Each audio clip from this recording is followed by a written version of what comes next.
Yo, it's your favorite Florida man in the van here, man.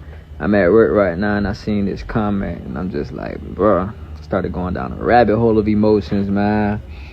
The hardest part of this journey is definitely saying no to the people that you love most.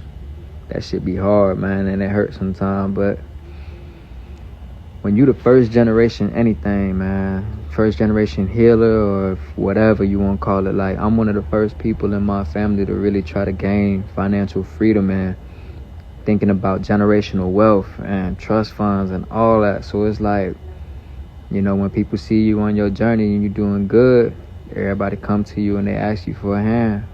Some of them ask for a loan, some of them just ask for a handout. And you love them and you don't ever want to say no to your people, but having too many hands in your pocket can keep you from reaching your goals. So that'd be the hardest part.